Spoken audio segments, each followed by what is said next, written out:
Ken Dedes istri aku Tunggul Ametung yang direbut Ken Arok selalu digambarkan bertelanjang dada. Hal itu merujuk pada penemuan arca Prajna Paramita. Sejumlah sumber sejarah meyakini Ken Dedes pada sepanjang hidupnya mengenakan penutup dada.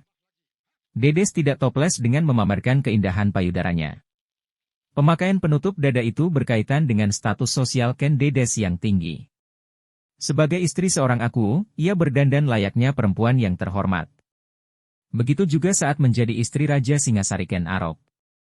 Hanya saja kain penutup dada yang dipakai bersifat menerawang. Ratu Kerajaan Singasari itu selama ini mengenakan penutup sutra yang memang transparan sehingga payudara terlihat dan seperti tak tertutup, demikian dikutip dari buku Sejarah Nusantara yang disembunyikan, 2019. Ken Dedes merupakan putri seorang Brahmana. Mengacu kitab Pararaton, ayah Ken Dedes adalah Empehu Purwa, seorang pendeta Buddha aliran Mahayana di Panawijen, daerah di Malang.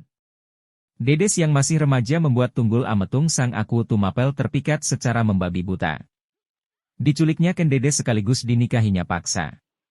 Tahu anaknya diperlakukan tidak senonoh, Empehu Purwa meradang. Ia melontarkan kutukan bahwa kelak penculik anaknya akan mati tertikam keris. Kutukan itu betul-betul menemukan jalannya. Ken Arok yang terpikat dengan Ken Dedes menikam Tunggul Ametung dengan sebilah keris Empehu Gandring hingga tewas. Berangkat dari seorang aku, Ken Arok membangun karir politiknya menjadi Raja Singasari. Dari perkawinannya dengan Tunggul Ametung, Ken Dedes dikaruniai putra bernama Anusapati. Kemudian dari Ken Arok, Ken Dedes memiliki sejumlah anak, yakni diantaranya Mahesa Wongateleng, Panji Saprang, Agnibaya dan Dewi Rimbu. Sebagai bangsawan Ken Dedes mengenakan busana yang sedikit berbeda dengan rakyat kebanyakan. Selain dada tertutup kain transparan, bagian bawah Ken Dedes juga berbalut kain yang dinamakan jarik atau sewek. Sementara rakyat pada umumnya saat itu bertelanjang dada, termasuk perempuan. Bahkan kaum laki-laki mengenakan kain hanya untuk menutup bagian kemaluan. Pemakaian penutup badan pada rakyat jelata berlangsung mulai masuknya Islam sekitar abad ke-13 Masehi.